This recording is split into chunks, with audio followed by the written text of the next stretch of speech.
প্রীতম হাসানের একটি গান ছিল আমার অনেক ফেভারিট, আমি অনেক ভাবি গানটা শুনি। Okay, let's go.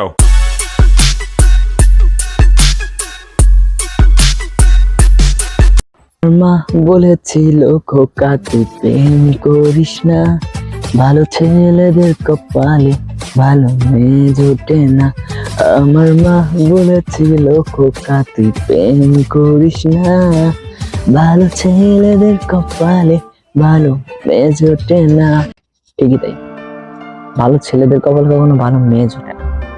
সকল মেয়েদের রুচি দুর্ভিক্ষের রোহিঙ্গার মতো হয়ে গেছে। তাদের রুচি গাঁজাখোর, মদখোর, ফেন্সিডিলখোর এইসব ছেলেদের।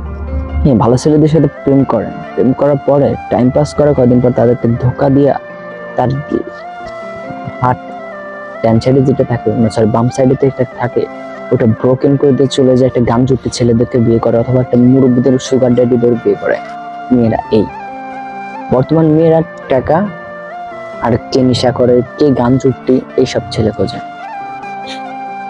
কিন্তু মা বলেছিল যে ভালো ছেলেদের কপালে কখনো ভালো মেয়ে জোটে না। সত্যি, ভালো ছেলেদের কপালে কখনো ভালো মেয়ে জোটে না।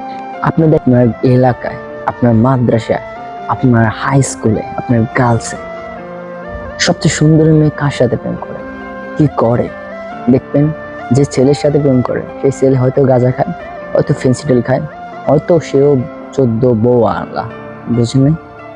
কিন্তু আপনার এলাকার সবচেয়ে ইনোসেন্ট ছেলে, যে সবচেয়ে ভালো ছেলে যে সবাই জানেন যে এই ছেলেটা ভদ্র, তার দেখেন খুঁজে দেখুন তার গার্লফ্রেন্ড থাকলেও সবচেয়ে নিঃশ্বাস যেটা রোহিঙ্গা আকৃতির, সে আবার সেও তারা ধোকা দেয়। বর্তমান ভালো ছেলেদের কোনো মূল্য নাই। মেয়েরা কেন পছন্দ করে গান চুক্তি?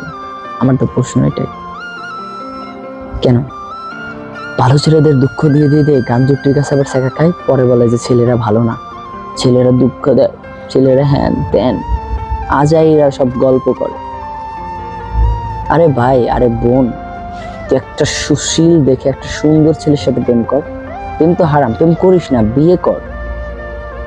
পরে দোষ দিচ্ছেন ছেলেরা ভালো না, ছেলেদের জন্য আমাদের মেয়েদের জীবন নষ্ট হয়ে গেছে, আজাইরা সব গল্প।